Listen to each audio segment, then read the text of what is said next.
Aujourd'hui, pour notre méditation, pour la prédication, nous allons méditer et étudier le texte qui se trouve à l'Évangile selon l'apôtre Marc, au chapitre 3, du verset 7 au verset 19. Marc, c'est l'évangile plus petit entre les 4 évangiles. C'est un évangile qui a été écrit comme public cible les Romains, et donc c'est pour ça qu'il va très vite sur les événements de Jésus, sur la vie de Jésus. Et donc nous allons lire à partir du verset 7 du chapitre 3. Jésus se retira vers la mer avec ses disciples. Une grande multitude les suivit de la Galilée et de la Judée et de Jérusalem et de l'Idumée et d'au-delà du Jourdain et des environs de Tyr et des Sidon. Une grande multitude, apprenant tout ce qu'il faisait, vint à lui. Il chargea ses disciples de tenir toujours à sa disposition une petite barque afin de ne pas être pressés par la foule. Car comme il guérissait beaucoup de gens, tous ceux qui avaient des maladies se jetaient sur lui pour le toucher. Les esprits impurs, quand ils le voyaient, se prosternaient devant lui et s'écriaient « Tu es le Fils de Dieu !» Mais il leur recommandait très sévèrement de ne pas le faire connaître. Il monta ensuite sur la montagne. Il appela ceux qu'il voulut, et ils virent auprès de lui. Il en a établi 12 pour les avoir avec lui, et pour les envoyer prêcher avec le pouvoir de chasser les démons. Voici les 12 qu'il établit. Simon, qu'il nomma Pierre, Jacques, fils de Zébédée, et Jean, frère de Jacques, auquel il donna le nom des Boanerges, qui signifie fils du tonnerre, André, Philippe, Barthélemy, Matthieu, Thomas, Jacques, fils d'Alphée, Thaddée, Simon le Cananite et Judas Iscariote, celui qui livra Jésus. Voici la parole de Dieu. Prions. Père, viens illuminer nos vies, illuminer nos cœurs, pour qu'on puisse comprendre les paroles de vie. Voici une histoire où Jésus montre encore une fois la beauté et la grâce.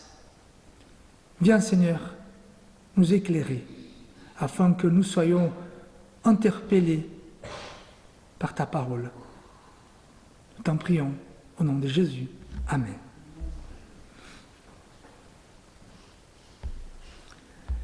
Je pense que vous êtes tous au courant. Aujourd'hui, le monde vit un spectacle merveilleux, la Coupe du Monde. Même si on ne souhaite pas le regarder, le voir, on ne peut pas s'en passer. Pourquoi? Parce que, voilà, tout le monde en parle. Dans tous les lieux, on voit quand même la Coupe du Monde. Mais vous savez, quand j'étais jeune, mon pasteur, il aimait bien provoquer les adolescents. Il disait comme ça, alors, vous connaissez très bien les joueurs de l'équipe à laquelle vous supportez, mais vous ne connaissez pas les noms des 12 apôtres. Et parfois c'est comme ça, on connaît bien quels sont les joueurs de l'équipe de France, mais on ne connaît pas tous les apôtres de Christ. Mais en fait, ce que nous avons ici, c'est la première équipe sélectionnée par Jésus. Donc vous allez voir, je vais faire quelques parallèles, évidemment, avec la Coupe du Monde. Et pour ceux qui ne sont pas trop fans de football, vous pouvez penser au rugby, c'est un peu pareil. Et donc ici, Jésus est en train de sélectionner une équipe pour être la lumière dans le monde, pour annoncer la venue de Jésus, la venue du roi, la venue de Dieu. Une équipe pour être la lumière dans un monde touché par le péché, un monde déchu. Mais on voit quand même qu'il y a une foule qui est présentée à Jésus. Une foule qui souhaite aussi être convoquée, qui souhaite être appelée. Mais on va voir que Jésus, il va quand même faire sa sélection et on va voir pourquoi. Le texte commence, il dit que Jésus se retire d'une synagogue.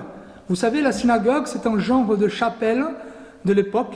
Pourquoi? Parce qu'après l'exil du peuple judéen, ils ont perdu leur temple.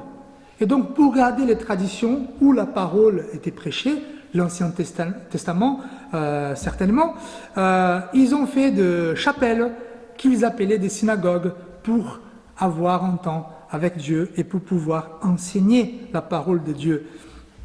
Et donc, Jésus il quitte cette synagogue pour aller au bord de la mer. Bon, n'était pas la mer ici, parce qu'on parle plutôt du lac de Galilée, du Jourdain, mais il était connu aussi pour être une mer. Et donc il va dans un lieu bien plus grand. Vous voyez la différence déjà? Il sort d'un lieu fermé pour aller dans un lieu ouvert. Et donc là, on voit que Jésus, il va prêcher, il va enseigner. Et en fait, le texte dit qu'il y a les gens du monde entier, bon, de toute la région, parce que le texte, il dit, ces gens-là, ils viennent de Galilée, donc ça veut dire le nord.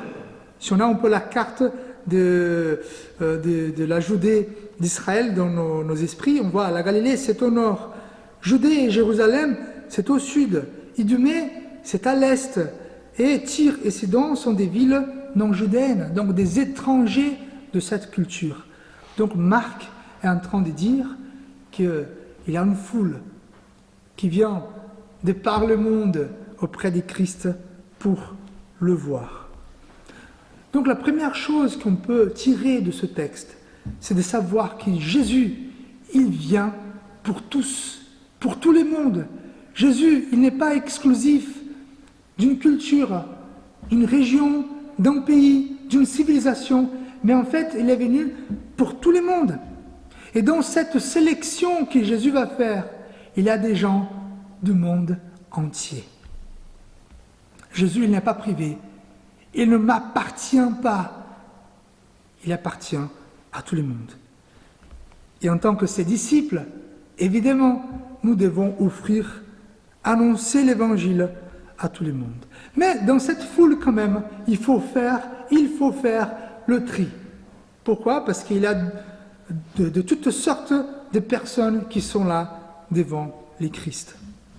C'est vrai que parfois c'est très difficile de faire la distinction entre ceux qui sont dans la foule, mais Jésus, il voit quand même ceux qui personne ne peut voir, qui c'est le cœur des gens.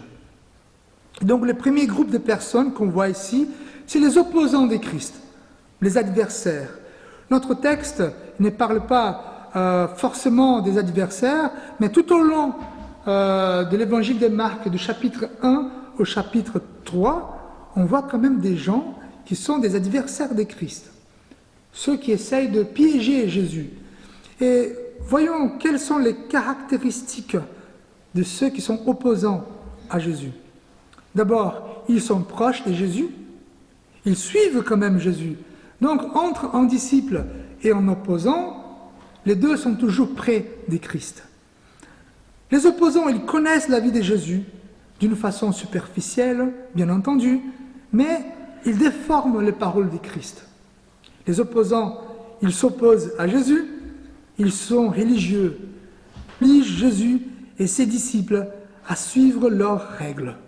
Règles qui ne viennent pas de Dieu, mais viennent d'eux-mêmes. En plus, ces opposants, ils ont le cœur dur. Voilà les opposants. Mais ce qui est pire par rapport aux opposants, c'est qu'ils ont le désir de voir Jésus mort. Jésus bon pour ses opposants, c'est un Jésus qui ne parle pas.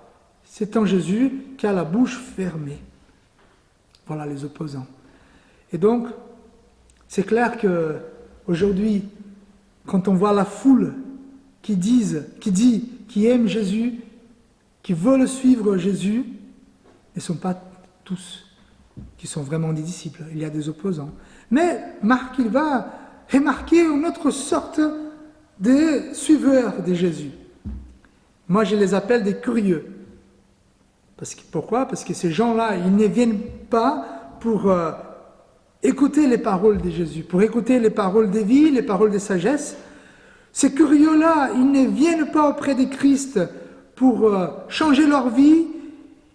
Ils ne viennent pas pour profiter de la présence agréable de Christ, mais là, ils sont là pour obtenir un miracle, c'est tout. Pour obtenir des biens de la part de Dieu, pour obtenir un miracle, pour obtenir du pain, pour obtenir quelque chose, pour avoir quelque chose. Comme on voit les textes, Jésus demande à ses disciples pour séparer un petit bateau, c'est un genre de canoë, pour qu'ils puissent prêcher de la mer en fait. Comme vous avez lu, les gens, ils sautaient, ils se jetaient auprès de Christ. Et Jésus ne pouvait même pas prêcher. Donc, c'est curieux, ils sont comme les autres, ils suivent Jésus. Par contre, ils veulent les bénédictions de Christ. Ils n'écoutent pas Jésus. Ils ont un cœur endurci. Mais ce qui est pire par rapport aux curieux, c'est parce qu'en fait, si Jésus ne donne rien, il ne s'emporte pas si Jésus soit mort. Et en fait, c'est cette foule-là qui a demandé la mort de Jésus. Ils n'ont rien reçu finalement. Jésus qui devait venir comme le roi puissant sur la terre, qui devait venir pour écraser les Romains, il n'a rien fait. Donc pour cela, il faut qu'il meure. Voilà les curieux. Mais il y a un autre genre de suiveurs de Jésus, c'est les indifférents. Et pour cela, Marc va le décrire d'une façon différente. En fait, il parlera des esprits impurs. Il dit, les esprits impurs, quand il les voyait Jésus, se prosterner devant lui et s'écrier, tu es le Fils de Dieu. Alors, nous voyons ici que les démons, les gens possédés en fait par un démon, ils se prosternaient auprès de Christ. C'est quand même bizarre, non? Le texte dit, en plus, Jésus disait, non, faites pas ça, pas maintenant. Alors pourquoi Jésus ne voulait pas que des esprits impurs se prosternaient auprès de lui? C'est une question quand même. En fait, Jésus ne voulait pas que son ministère soit marqué par l'adoration des esprits impurs. C'est pas ça qu'il souhaite. Ah oui, viens là, Jésus il vient, c'est lui qui quand même, tous les esprits impurs l'adorent. C'est pas super comme témoignage. C'est pour ça que Jésus va dire, non, ne faites pas ça. Alors, quel est le lien entre les démons, les esprits impurs, et avec ceux qui sont indifférents? En fait, le texte dit que les démons, ils reconnaissent la puissance et la souveraineté de Dieu, ils se plient. Alors, ils se prosternent auprès de Christ. Alors, les indifférents, ils savent que Jésus, il fait des miracles. Ils savent que Jésus, il a quelque chose que les autres n'ont pas. Ils savent que Jésus, c'est pas comme les autres prophètes. Mais ils ne se prosternent pas. Ils suivent Jésus. Ils reconnaissent la puissance de Christ, mais ils s'en fichent. Ils savent qu'il y a un danger imminent. Ils connaissent la solution. Mais quand on les compare avec les esprits impurs se prosternent et les indifférents, non. Et ce qui est pire par rapport aux indifférents, c'est qu'ils ne se souciaient pas si Christ est mort ou vivant. Pour eux, peu importe. La vie qui est là et on n'espère plus rien. Alors, il y a quand même l'autre genre de personnes qu'il y a dans la foule, sont les disciples. Les disciples de Jésus, ceux qui l'aiment. Et notre texte ne parle pas des caractéristiques des disciples, mais le texte, l'évangile de Marc, en a déjà parlé. Alors, qui sont les disciples de Jésus? C'est lui qui reconnaît la puissance de Dieu, comme Jean-Baptiste. C'est lui qui reconnaît que Jésus est le roi, comme Jean-Baptiste a fait aussi. C'est lui qui suit Jésus par la foi pour ce qu'il est, et non pas pour ce qu'il peut faire, comme les pêcheurs dans la barque. Les disciples, et c'est lui qui reconnaît qu'il est pécheur, qu'il a des fautes, comme Matthieu, mais il voit en Jésus, les disciples voient en Jésus le salut, comme les paralysés qui ses amis descendent pour que Jésus les guérisse. Donc, les disciples sont des femmes et des hommes qui ont leur cœur façonnable par la parole de Dieu. Alors, nous sommes appelés tous les jours pour être un disciple. Pas des indifférents, pas des curieux, pas des opposants, mais des disciples. Et alors, c'est avec ces disciples que Jésus veut faire une équipe pour être la lumière du monde, pour annoncer l'Évangile. Alors, qu'est-ce que nous pouvons voir ici? Normalement, quand un coach va sélectionner une équipe nationale, comme Deschamps a fait, il va choisir les meilleurs. C'est ceux qui sont plus forts, plus performants. Mais Jésus, il ne fait pas pareil. Jésus, il choisit ceux qui ont le cœur des disciples. Comme nous avons lu au départ, heureux les pauvres d'esprit, heureux ceux qui pleurent, heureux le faible. Voilà, ceux qui ont le cœur des disciples, ils seront choisis pour Christ, pour faire avancer son évangile, son royaume. Et en fait, Jésus, il souhaite d'avoir avec lui des gens qui l'aiment, des gens qui souhaitent être près de lui parce que c'est lui, parce qu'il est bien, il est bon. Des gens qui souhaitent apprendre avec lui. Le texte dit qu'il appelle ses disciples pour monter la montagne. Alors, ça veut dire, le chemin avec Jésus, c'est vrai, c'est pas une autoroute toute droite, aplanée. Non, parfois c'est une pente. Parfois c'est difficile, mais Jésus nous invite à monter avec lui, à faire des efforts avec lui. Alors, ainsi comme les équipes de foot, elles ont un objectif. En fait, le but, c'est l'objectif principal, mais quand même, il y a une stratégie. Jésus, quand même, il a une stratégie. Là, selon le texte, il dit qu'il va appeler ses disciples pour les envoyer, pour qu'ils prêchent avec un pouvoir. Voilà. Donc nous sommes appelés par Dieu pour former cette équipe afin d'être lumière dans le monde. Frères et sœurs, regardons notre monde aujourd'hui, comme il est difficile, comme les choses, comme les personnes sont dans la difficulté. Et nous sommes appelés pour être lumière. En fait, Jésus, il appelait les apôtres, pourquoi? Parce qu'à un moment donné, il devait partir. Il devait partir, il devait mourir pour nous sauver et être à droite de Dieu. Mais il appelle ses apôtres pour le représenter sur cette terre, pour continuer à faire ce que Jésus faisait. En fait, quand le texte dit, ils vont prêcher, Jésus prêchait, ils vont expulser des démons, Jésus le faisait aussi. Ils vont guérir, Jésus le faisait aussi. Donc, l'équipe de Christ est là pour représenter Jésus dans ce monde.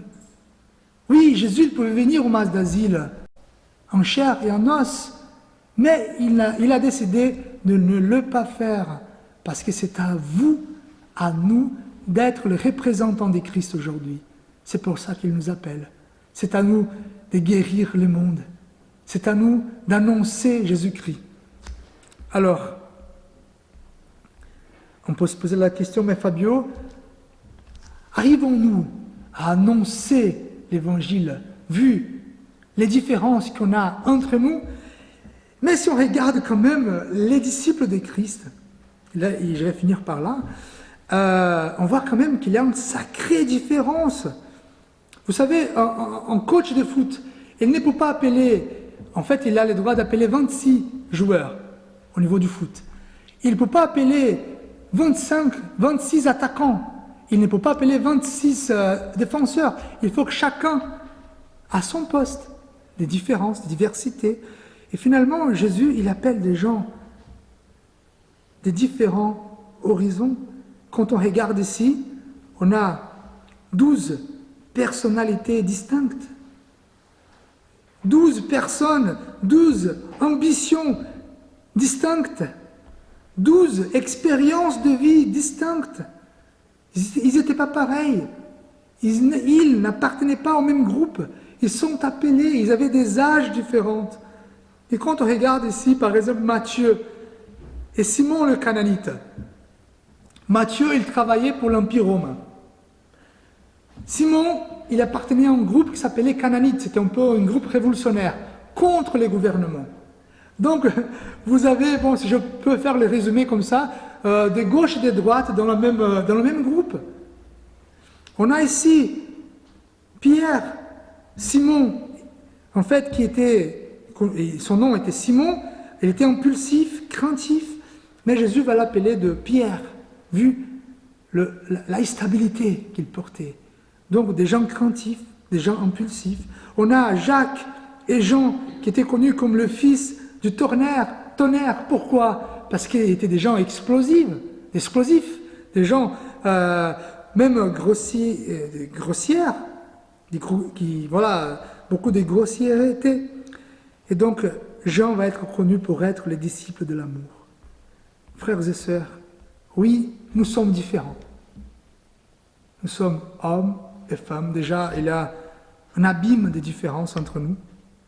Nous avons des horizons différents. Nous venons des classes sociales différentes. Nous avons des origines différentes. Nous avons des accents différents. Enfin, mais nous sommes tous ici, dans un seul et même but, être lumière dans le monde. Et dans cette équipe de Dieu, tous ceux qui aiment Jésus ont la place. Soient-ils catholiques, protestants, soient-ils réformés, évangéliques, charismatiques, ceux qui ne viennent pas à l'église, tous ont la place. Dès que nous avons le cœur des disciples. Et évidemment, pour conclure, la foi, ce n'est pas quelque chose de très stable, c'est instable. Et donc parfois, moi, je fais plutôt l'opposant de Jésus. Quand il y a quelque chose que j'entends de la part de Christ, je ne suis pas trop d'accord, j'ai fait l'opposant. Parfois, j'ai fait le curieux, celui qui veut des choses de Dieu, et quand il ne me donne pas, j'ai fait quand même, je n'ai pas aimé Jésus. Parfois, je fais l'indifférent. Je dois me prosterner, mais je ne me prosterne pas. Mais c'est la foi comme ça. Mais Jésus nous appelle tous les jours à vivre en tant que disciples. Je vous invite à la prière.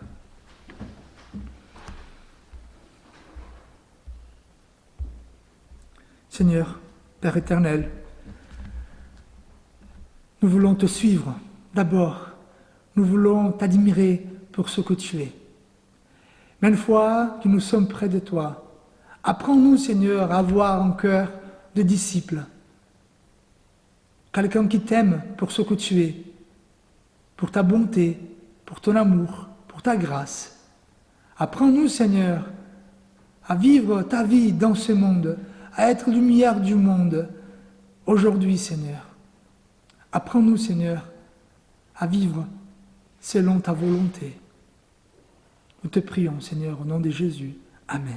Notre Père qui est dans les ciels, que l'amour de Dieu, notre Père, que la lumière de Christ, notre Seigneur, et que la consolation du Saint-Esprit soit avec vous tous, aujourd'hui et à jamais. Amen.